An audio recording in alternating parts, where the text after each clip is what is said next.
In the vibrant metropolis of the Whispering Wetlands, life was a whirlwind of colour and motion.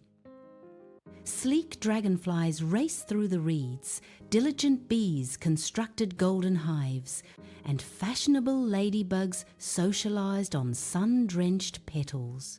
Among them lived Pip, a centipede who stood out, not for shimmering wings or polished armour, but for his long, segmented body and more legs than anyone could count. To the others, Pip was an oddity.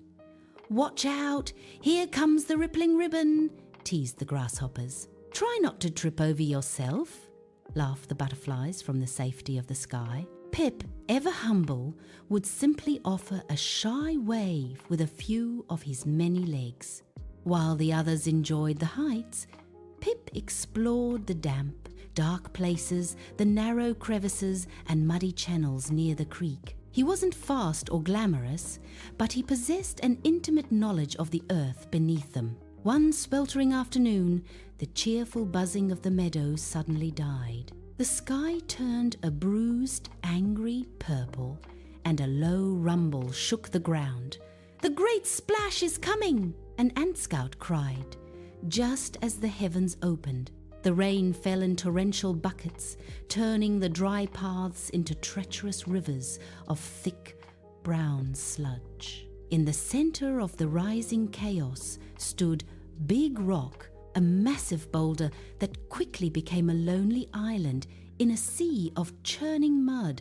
Panic swept through the wetlands. The heavy rain plastered the butterflies' delicate wings to their bodies, making flight impossible. Bees were swept from their perches, and a group of terrified ants and ladybugs barely managed to scramble onto the mossy surface of Big Rock. As the muddy water swirled into a dangerous whirlpool, they realized they were trapped. "Help! We're sinking!" cried a grime-covered ladybug. Pip watched from the edge of the flood. He didn't see the bugs who had mocked him. He saw neighbours in need. Without a second thought, he plunged into the chocolatey whirlpool. While the others slipped and slid, Pip's 100 tiny legs acted like specialized climbing gear. He anchored his rear to a submerged root and stretched his long, flexible body across the churning muck toward the rock, forming a stable, living bridge. "Climb on!" Pip shouted over the roar of the storm. "Use my back! I've got a grip!" One by one, the bedraggled insects crawled across Pip's steady frame.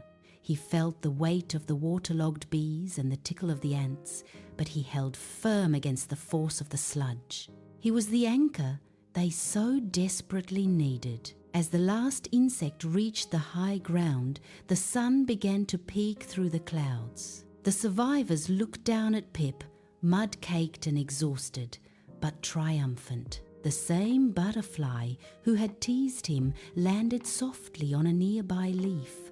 "Pip," she whispered in awe, "your legs, they're amazing." Pip was no longer the creepy crawler of the wetlands.